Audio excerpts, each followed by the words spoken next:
and tonight we are going to be talking about Caribbean cruises.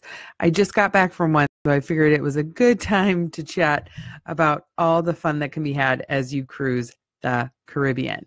First off, I want to offer a free cheat sheet to anybody who's new to cruising. I have a Cruising 101 cheat sheet, and I just posted the link down below, so you can grab it there. Just go to that bit.ly link, and that will take you to where you can put in your email so you can get that Cruising 101 cheat sheet.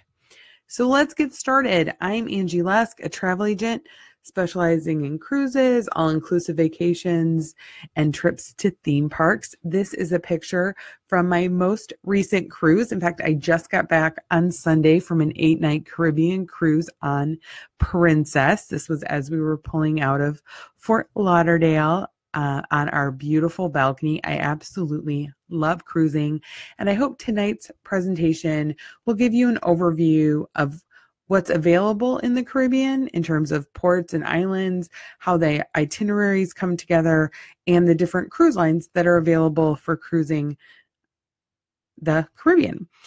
Feel free, I'm live, so feel free to put in questions, give me shout outs. I love seeing those little hearts fly across the screen. Let me know you're there. All right, so let's get started. So we're going to start with what's different about cruising. We're going to talk about the Caribbean ports and the Caribbean cruise lines. So what's different? First of all, it's a ship. This sounds a little funny, but I think people forget some of these ships are very large. They feel more like a hotel than a ship. But at the end of the day, you are on an ocean-going vessel. And so that means it can get rough, that it can move. You can have trouble getting on and off the ship at different ports because the ship is moving. So that's just something to keep in mind. In fact, this past cruise, we had a little bit of bumps and waves. I tend to get a little seasick, so I was down for the count one morning. It was just a good reminder that these are ocean-going vessels. Secondly, overall, when you compare a resort to a cruise ship, the rooms are going to be smaller. They're trying to fit a lot of people in a much smaller space. Now, as you get into the luxury lines, the smaller cruise lines, those cabins can be more like luxurious hotel rooms. But when we're talking about the contemporary lines, the premium lines, and I'll go through which ones those are, those cabins are going to be small. The bathrooms are going to be incredibly small. Think airplane bathroom. That's how small we're talking about in a lot of the cabins on the larger ships. Meals, entertainment, and kids programs are included. So one reason people really like to cruise is it's a one-stop shop. So your cruise fare generally includes your meals in the main dining room, the pool grills and the buffets, the nightly shows and live music across the ship, and the kids programming.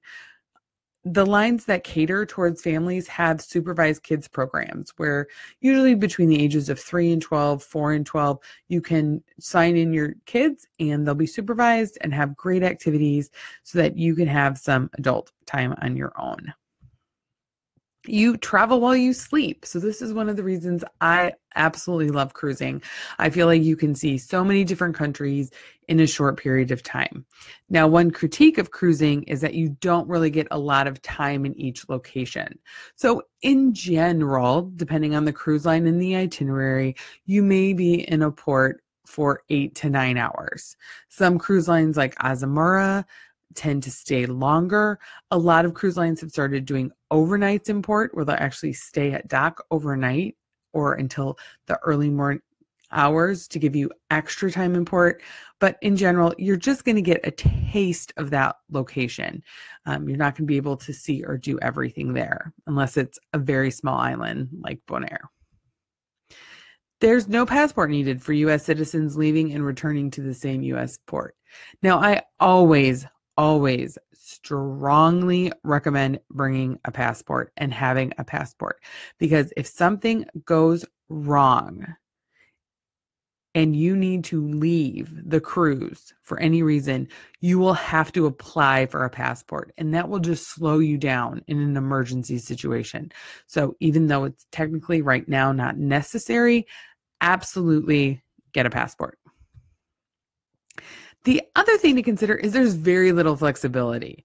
So the cruise goes when the cruise goes, and the cruise goes where the cruise is going. So you can't say, oh, I want to do a 7-night itinerary to these islands on these dates, unless you're planning on chartering your own yacht.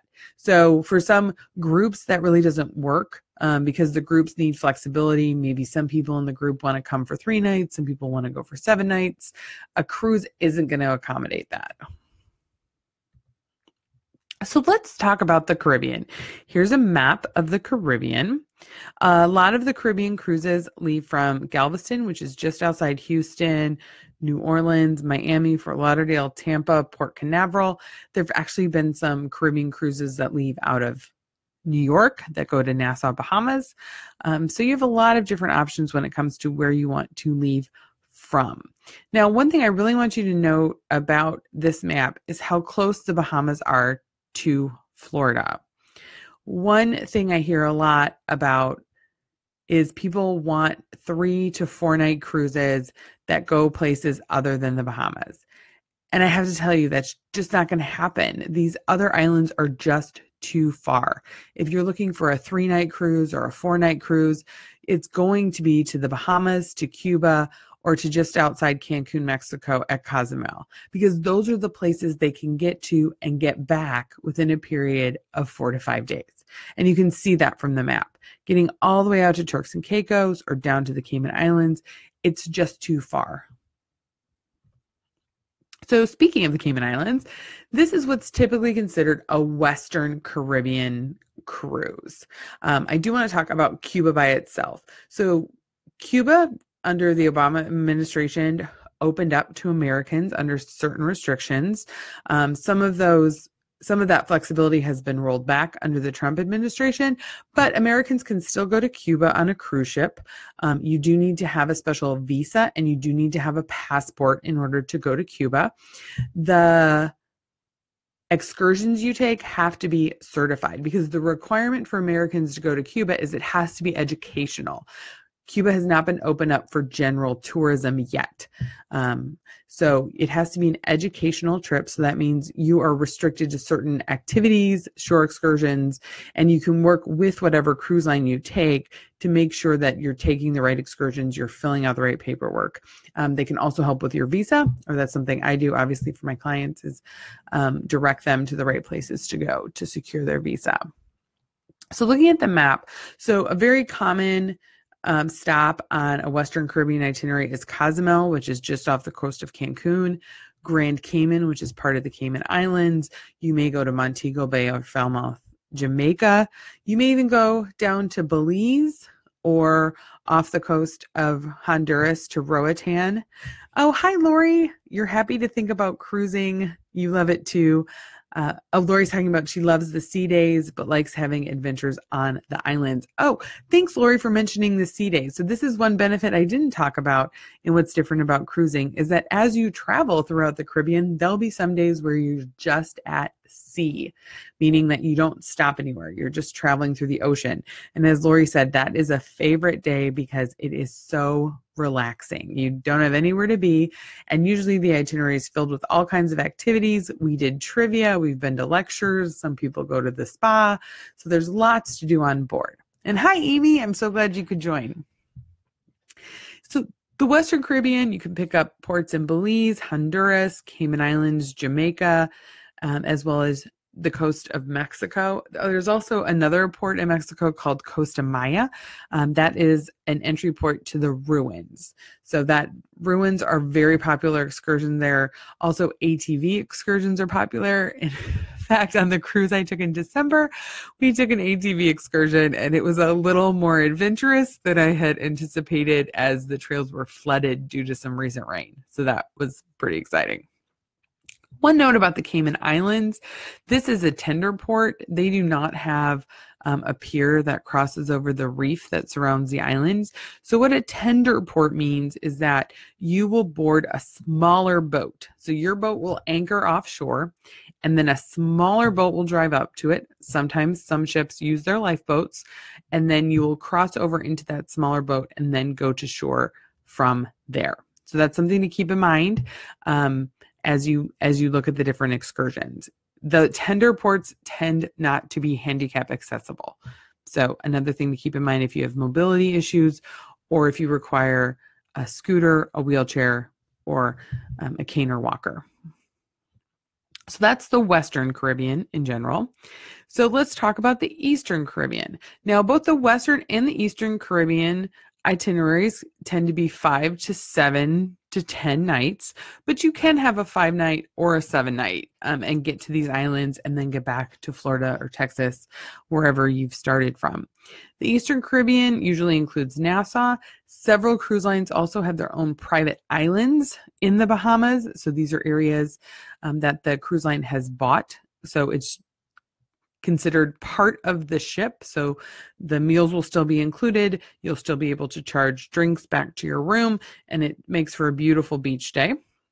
In fact, Disney Cruise Line's Castaway Cay, which is Castaway Cay, is so popular that repeat cruisers have demanded 2 stops on many of the itineraries. So they've started doing itineraries 5 nights, 2 stops at Castaway Cay.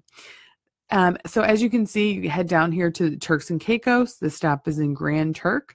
Labadee, Haiti is a big stop on Royal Caribbean itineraries for their beach days. You can stop at the Dominican Republic, Puerto Rico, and some will start to include the British or the U.S. Virgin Islands. So the U.S. Virgin Islands, St. Thomas, St. John, St. Croix, British Virgin Islands, Tortola has been frequently on cruise itineraries. However, it is still not recovered from Hurricane Irma. So we're seeing that continue to be replaced. Then moving a little farther south, so kind of pay attention to where Puerto Rico is here. Moving a little farther south. Now, this is considered Southern Caribbean itineraries. Now, these will typically take 2 sea days to get to from Florida. So the itinerary I was just on last week, we had 2 sea days before we hit the Southern Caribbean. And you may have, if you want to go all the way to Aruba and Curacao and Bonaire, which are in the bottom left corner, that it takes 2 sea days to get back. Very popular routes for the Southern Caribbean for 7-night itineraries leave out of San Juan. So you would fly to San Juan and then board your ship there. That just cuts down on the amount of sea days. In fact, some of great Southern Caribbean cruises I took on the Celebrity Summit with Lori, in fact, we flew to San Juan and then it was a port day almost every day. You just woke up and you were in a new island. It was so much fun. So that's something to keep in mind. If you want to get to these more exotic ports, you want to look for a Southern Caribbean itinerary. You want to consider potentially leaving out of San Juan. So that's kind of the basic overview of the different ports in the Caribbean. So now I want to talk about the differences in cruise lines. There's a lot of options you can choose from when you're picking what cruise line you want to take. So one big difference is going to be size. We have ships that have 5,000 people. We have ships that have 50 people. So it's just a totally different experience depending on how large these ships are. That also impacts the itineraries and the length of cruise. So smaller ships will be able to get into more exotic ports that necessarily don't have a huge pier where the Allure of the Seas, one of the largest cruise ships at sea, can dock. Also, a big difference is the length of cruise. Smaller cruises, luxury cruises tend to have longer itineraries, 10, 14 days. The big cruise lines tend to have 3, 4, 7, 10-day cruises when it comes to the Caribbean. Another thing to consider is what's included. So as I said before, meals are going to be included, your entertainment's going to be included, your kids program are going to be included, but some cruise lines like Disney includes soda at dinner or around the pool. You'll have cruise lines like Norwegian and Celebrity that routinely hold promotions where you could get a free beverage package, meaning your alcohol will be included. Norwegian also has Bahamas sailings that are all inclusive. So when you board the Norwegian Sky out of Miami for your Bahamas itinerary, your drinks are all going to be included, including alcohol. Usually alcohol is not included. And then also the vibe. So some cruise lines are kind of known to have more of an active vibe, meaning there's going to be stuff going on till late in the evening, active casinos. Some are more geared towards adults in terms of like the aesthetic, the modern look. So it just really depends what kind of vibe you're looking for. Oh, Amy said she loved all the food options. Both kids tried new things. Oh, Amy, that is such a great point. I was telling my husband the other day, I grew up in Indiana, and it was really on cruises that I branched out and tried new foods. I think it was the first time I had ever had fish that wasn't fried at the Friday night fish fry. I tried escargot, which is snails. It just gives you such a great way to try so many new foods because you can send it back. If you don't like it, they'll bring you something else. And that's really where I grew to love trying the different cuisines of the world. So that is a great point, Amy. Thank you. So I'm going to start with the contemporary cruise line. So one of the largest sailing 27 ships, I think at this point, is Carnival Cruise Lines. So a couple of things to know about Carnival. Their ships are very different throughout their fleet because they reflect a large time frame. So you have ships that just came out in the last 2 years and ships have been sailing for 20 years. So this is where a travel agent like me is going to be super helpful in helping you sort through the different options when it comes to what's on the ship, how old is it really showing its age, when was its last dry dock. So with Carnival, you definitely want to pay attention to which ship you're picking as you make your choice for the Caribbean cruise. Carnival also is a more active brand. They have a lot going on in the evenings, lots of live entertainment. There's a comedy club on most ships. So it's something if you want to be more active, if you want to have a party, Carnival is a great choice. It also is a great kids program. So the longer sailings tend to be more family oriented. The shorter sailings, like your 3-night Bahamas, are going to be more party cruises. Royal Caribbean, another family cruise line. They have some of the largest ships in the world sailing. Again, big differences in the largest cruise ship in the world and the ship that's been sailing for 30 years. So you just want to be careful when you're making your choices there. Norwegian has one of the youngest fleets that's sailing. This is another family-friendly cruise line. One of my favorite features on Norwegian is what they call the Haven. They've created this ship within a ship. It's concierge level. It's absolutely amazing. You have a private bar, a private restaurant, a private pool, a private sun deck, and a private lounge. And you feel like you are in this luxury experience with these beautiful staterooms, but then you can go and do the drop water slide or head to the comedy club or go see a Broadway show. So it's a great mix for people who want lots of activities, but also want that higher end experience. MSC is a European cruise line. It has 2 ships sailing the Caribbean, the Divinia and the Seaside. This cruise line gets a lot of mixed reviews because the service is very European, so it's not as friendly as people may be used to on other Caribbean cruise lines. The values are incredible though. Kids sail free. The balcony cabins are some of the lowest in the market. So if you're a person that's just going to eat at the buffet and you're just there to get from one island to another, I think this is a great fit. The ships are absolutely gorgeous. So Amy said she loved the Royal Caribbean, especially the kids' activities, because it really gave both kids a sense of freedom. And I hear that time and time again from clients that one of the things they absolutely love about cruising is that their tweens and teens feel like they can be independent. The parents feel like they're safe on the cruise ship. There's supervised activities. They know where they are. But the kids feel like they have some independence and get to really enjoy their own vacation. So the next level up is considered premium cruise lines. Now, these tend to be a little more adult oriented. There's not as many water slides on these ships. There's no rock climbing walls. There's a heavier emphasis on the food and wine program. So Princess, which is the ship I just got off of on Sunday, food is fantastic. Service was absolutely wonderful. Some of the ships are showing a little bit of wear and tear, so that's just something to consider. There was great live music, but in this case, you're going to see a classical trio, maybe instead of a guitar player like you would see on Carnival. You have lecturers that talk about the different ports, or we met with the navigation officer to learn more about it. And those of you who've attended some of my Alaska presentations, Princess is one of my favorite cruise lines for Alaska. I think they do an incredible job, and there are still sailings available for this summer. So if you're thinking about Alaska, contact me. We can get you a pretty good value here on some of these premium cruise lines sailing Alaska. All right, Holland America. This is another one, heavy emphasis on food and service. Both Princess and Holland America, especially in the Caribbean, attract an older demographic. So your average age is going to be closer to 60 to 70.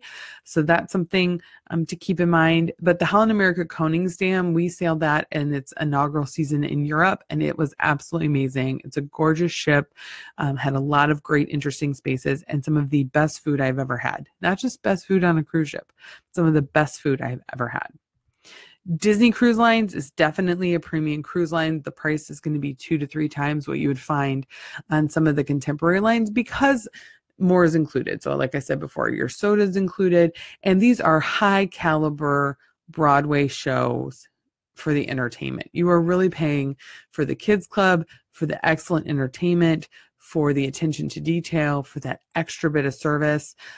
Disney Cruise Line isn't just for kids, though. I know a lot of adults sail it, including me. They have created all these great adults only areas, so you don't have to have a total kid overload if you do want that special Disney magic. And as you know, from my previous trainings, I do offer a special onboard credit for all Disney cruises booked through me. Celebrity. So this is another one geared more towards adults. As I said, they have a lot of promotions that include the drinks package. They have a fantastic martini bar. I think Celebrity has one of the best cocktail programs. So if you're really interested in cocktails, trying new cocktails, this is a very fun line to go on. The martini bar is always hopping. You'll have nice staterooms. It looks more like a hotel than a Vegas showroom. So this is just a great overall line. Then you move up a category. So as I'm moving up categories, we're adding amenities, we're having a slightly different focus, and we're increasing in price point, just to be transparent. All right, so Cunard. So this is the Queen Mary. They don't often sail the Caribbean, so I just wanted to put it out there as we're talking about the different cruise ships. They do it on their world itinerary now and then. This is a very formal cruise line in the tradition of the Queen Mary that used to travel and still travels between England and the United States. You have Azamara. So Azamara is a small ship experience. It has a heavy emphasis, again, on the food and wine program. It has this special Amazing evening. We did one in Antigua. It was absolutely amazing. We had a party at the governor's house with the best fireworks show I've ever seen. Viking Ocean. I've done a presentation on Viking Ocean before. We took that cruise last November. Again, smaller ships, about 900 people are sailing. No casino on board, no bingo.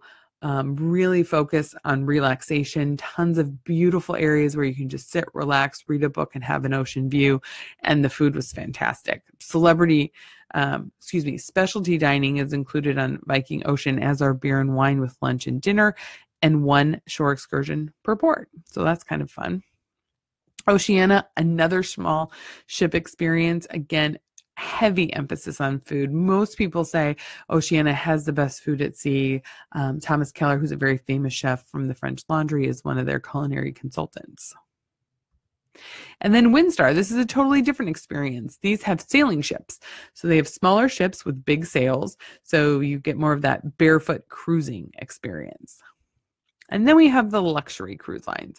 So Crystal Cruise Lines has bigger ships, but this is a very inclusive experience, high-end, formal, definitely an older demographic. Paul Gauguin cruises.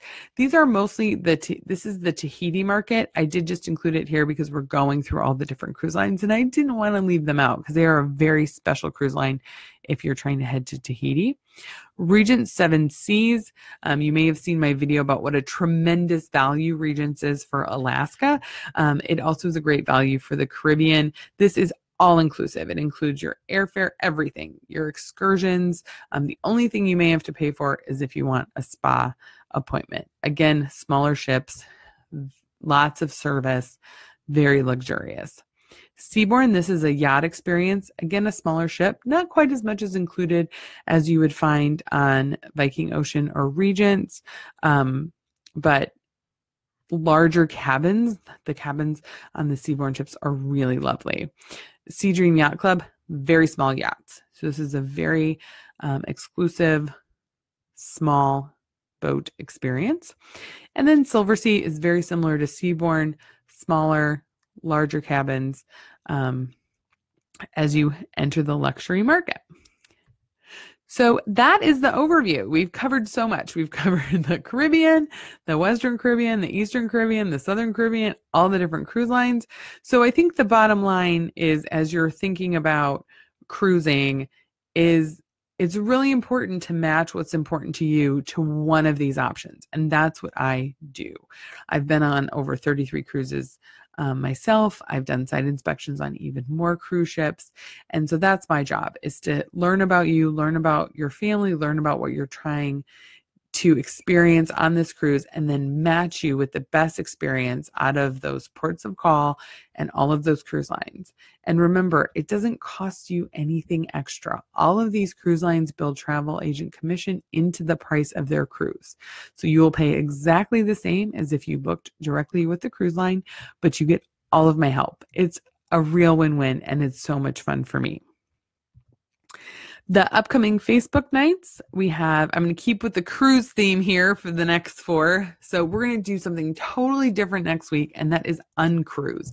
These are expedition cruises that go to really exotic places that nobody else is going. They have these incredible April and May Alaska cruises.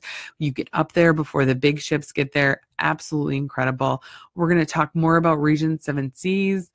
And then at the beginning of April, we're going to do kind of a river cruises 101. We're moving to Europe. We're heading out on the rivers and talk about what's important there. And then we're going to switch to all-inclusive family resorts, because usually about April, May, people start thinking about the summer, Thanksgiving, and the holidays. So thank you so much for listening. As always, if you have any questions, you can reach me, Angie, at tripswithangie.com, or you can just schedule up a time for me to call you. Have a great night, and thank you so much.